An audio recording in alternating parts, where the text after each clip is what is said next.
تو ہم جتنے لوگ میری بات سن رہے ہیں، ہم اپنے رمضان کی ابتدا کریں، توبہ کریں، ٹھیک ہے نا؟ اللہ تعالیٰ کے نبی کہتے ہیں میں دن میں 70 دفعہ توبہ کرتا ہوں، استغفار۔ اب تو معصوم، پاک، پاکیزہ امت کو سکھانے کے لیے۔ دوسری بات، دنیا کا ہر انسان کسی وقت بھی توبہ کر سکتا ہے کہ نہیں؟ کر سکتا ہے نا؟ کوئی پابندی تو نہیں۔ دو واقعے سناتے ہیں۔ ایک کتاب کا پڑھا اور ایک ساتھی پر جو یعنی وہ راوی اول، پہلا شخص شاہ سید احمد شہید رحمۃ اللہ علیہ کے لشکر جب بالا کوٹ میں آمنے سامنے ہوئے تو سکھوں کا لشکر تھا کوئی 20,000 کا، اس کا تھا سپہ سالار شیر سنگھ، رنجیت سنگھ کا بیٹا، اور یہ چند ہزار تھے۔ تو ان کو وہاں ایک پہاڑ ہے مٹی کوٹ، دوسرا ہے بالا کوٹ۔ مٹی کوٹ بہت اونچا ہے، بالا کوٹ بہت نیچا ہے، وہ پہاڑی سی۔ تو وہاں مسئلہ ہے جس کا مٹی کوٹ اس کا بالا کوٹ۔ تو شیر سنگھ مانسیرا کے راستے سے چلا ہے، آگے جنگل ہی جنگل، اور گڑھی حبیب اللہ تک پہنچا، آگے اس کو راستے کا نہیں پتہ۔ تو راستہ بتانے والے پھر مسلمان ہی تھے، پیسوں سے خرید لیا، گجر تھے گجر۔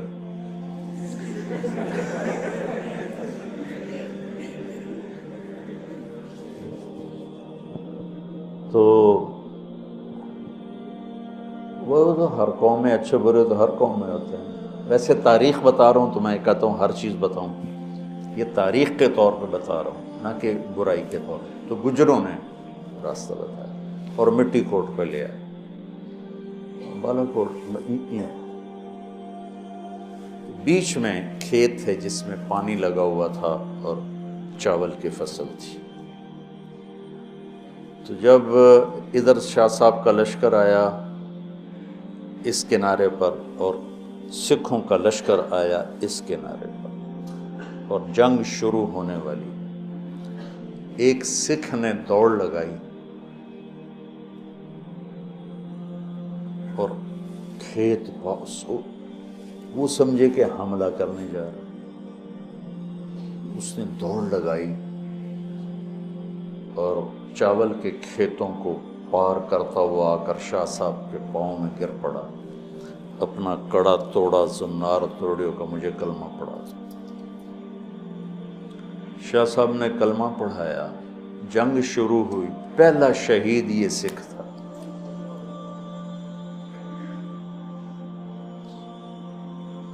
اس کی حالت کفر میں اللہ کو کیا بات پسند آئی کہ چند منٹ پہلے تک وہ کفر کافر شدید، اور 1 گھنٹے کے بعد وہ شہید، ٹھیک ہو گئی۔ عبدالوحید صاحب رحمۃ اللہ علیہ میرے دوست تھے، گلاسگو میں رہتے تھے، میواتی تھے، پیر محل کے۔ وہاں مزدوری کرنے گئے، ایک انگریز کے نوکر ہو گئے، اس کی 20 سال نوکری کی، پھر اللہ نے وسعت دی، اپنا کام کر لیا۔ تو کبھی کبھی اس سے کہتے سر آپ یہ کلمہ پڑھ لیں، مسلمان ہو جائیں، وہ ٹال دیتا تھا۔ انہوں نے آ کے اپنی جو تجارت چلائی اس میں مگن ہو گئے، رابطے گم ہو گئے۔ کئی سال کے بعد، کوئی 10-15 سال کے بعد انہیں فون آیا کہ میں تیرا پرانا باس بول رہا ہوں، میں فلاں ہاسپٹل میں ہوں، مجھے آ کے ملو۔ وہاں کوئی بیٹا بیٹی تو ہوتا نہیں ان کی تیمارداری کے لیے، تو ہمیں اللہ نے ایسا ماحول دیا ہے۔ یہ پہنچے تو وہ تکلیف میں تھا، کہنے لگا مسٹر عبدالوحید، جو بات تم مجھے کہا کرتے تھے مجھے آج پڑھا دے، سکھا دے۔ کہنے کہ میں نے اس سے کلمہ پڑھایا، اس نے کلمہ پڑھا اور اس سے اگلے سیکنڈ وہ مر گیا۔ رمضان میں جو مر جائے اس کی بخشش ہو جاتی، اس کا حساب نہیں ہوتا، حساب نہیں ہوتا۔ تو کسی نے مجھ سے پوچھا بعد میں ہوتا ہے؟ میں نے کہا اللہ تعالیٰ کوئی ہماری طرح، اللہ تو رحیم و کریم ہے، ایک دفعہ چھوڑ دیا تو چھوڑ دیا، یہ تھوڑا ہونا آ جاؤ بھائی ضمانت کینسل ہو گئی ہے دوبارہ پا دے۔ یہ تو دنیا کے دستور، جب اس نے ایک دفعہ کہا چاؤ۔ تو یہ بہت مبارک مہینہ ہے، اس کی عظمت اور فضیلت تو یہ ہے کہ فرض 70 فرض کے برابر ہو جاتا ہے اور نفل فرض کے برابر ہو جاتا ہے۔ اللہ جہنم کے دروازوں کو بند کر دیتا ہے، جنت کے دروازوں کو کھول دیتا ہے، عرش اس کا پہلے آسمان پہ آ جاتا ہے، شیطان سارے قید ہو جاتے ہیں، ساری کائنات، سمندر کی مچھلیاں اور زمین کی چیونٹیاں روزہ رکھنے والوں کے لیے دعا کرتی ہیں، جنت کو روزانہ روزے والوں کے لیے سجایا جاتا ہے، اور اللہ اسے کہتا ہے میرے بندے آ رہے ہیں تجھ میں ہمیشہ رہنے کے لیے۔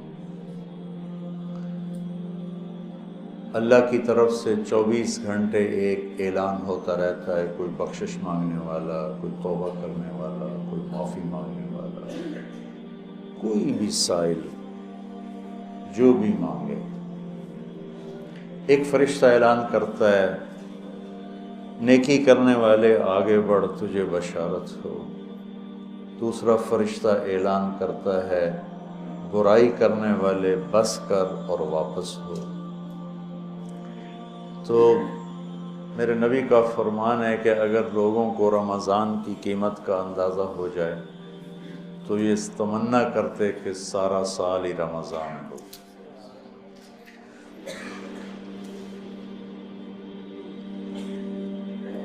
ٹھیک ہو؟ یہ تو آپ کو نے دو غیر مسلموں کی بات سنی۔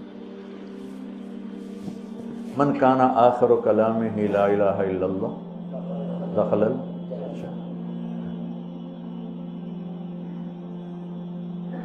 مولوی شاہد صاحب کے بھائی ساری زندگی کمیونسٹ رہے اور دہریہ ٹائپ ہو گئے، اور اسلام کے خلاف شاعری بھی کی، کتابیں بھی لکھی، اور مرنے سے پہلے 3 دفعہ کلمہ پڑھا۔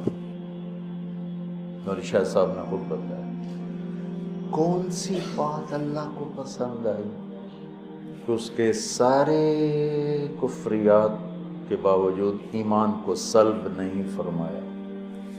اس ایمان والی ماں سے پیدا ہوا تھا۔ ایک سٹیج کا اداکار تھا، یہ جواد وسیم صاحب کا واقعہ، وہ ہر عیب میں سب سے آگے تھا، اور ہم کہتے ہیں ماشاءاللہ نماز پڑھتے موت آئی، قرآن پڑھتے موت آئی، اللہ کے راستے موت آئی۔ وہ سٹیج پر اداکاری کر رہا تھا اور دل کا اٹیک ہوا اور گر پڑا، اٹھا کے پیچھے لے گئے تو اس نے زور زور سے کلمہ پڑھنا شروع کیا، اور کلمہ پڑھتے پڑھتے مر گیا۔ موت کہاں آئی؟ سٹیج پر، جو انتہائی غفلت کی، نافرمانی کی جگہ ہے، اور ہر عیب، ہر کبیرہ گناہ۔ اور جب میں کوئی چھٹی نہیں دے رہا ہوں، میں ایک بات کرنا چاہتا ہوں جس پر کہ میری طرف سے کوئی اجازت نہیں کہ جو مرضی کرو ہوتے، اللہ اخیر تک کلمہ وہی پڑھتا ہے جس کو اللہ پڑھواتا ہے۔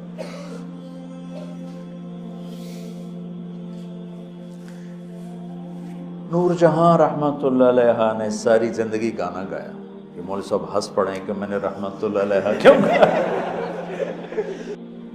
تو میں نے اس بیچاری کو رحمت اللہ علیہ کہا تو وہ مجھے ایسے دیکھنے لگی۔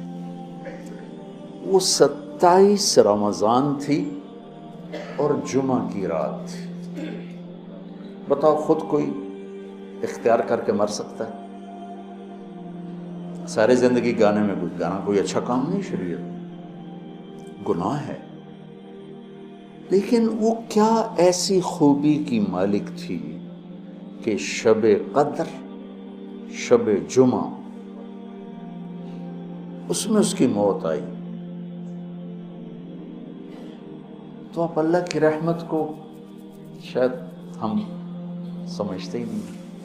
اس ساری میری بات کا خلاصہ یہ ہے کہ جب ہر انسان کافر ہو، مسلم نافرمان ہو، عمل کے لحاظ سے، عقیدہ کے لحاظ سے، ہر لمحہ اس کی توبہ کی توقع ہے کہ نہیں ہے، شاید توبہ کرنی چاہیے۔ تو جب ہم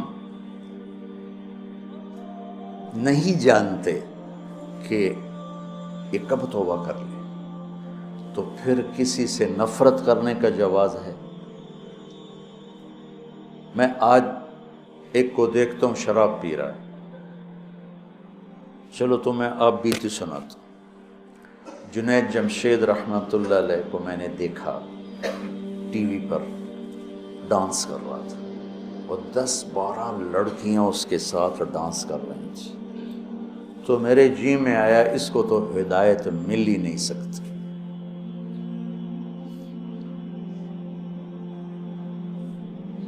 اور اللہ نے اس کی ہدایت کا مجھے ہی ذریعہ بنایا۔ صرف کوئی 4 مہینے کے بعد نظام چلا اور کیا خوبصورت زندگی لے کر گیا۔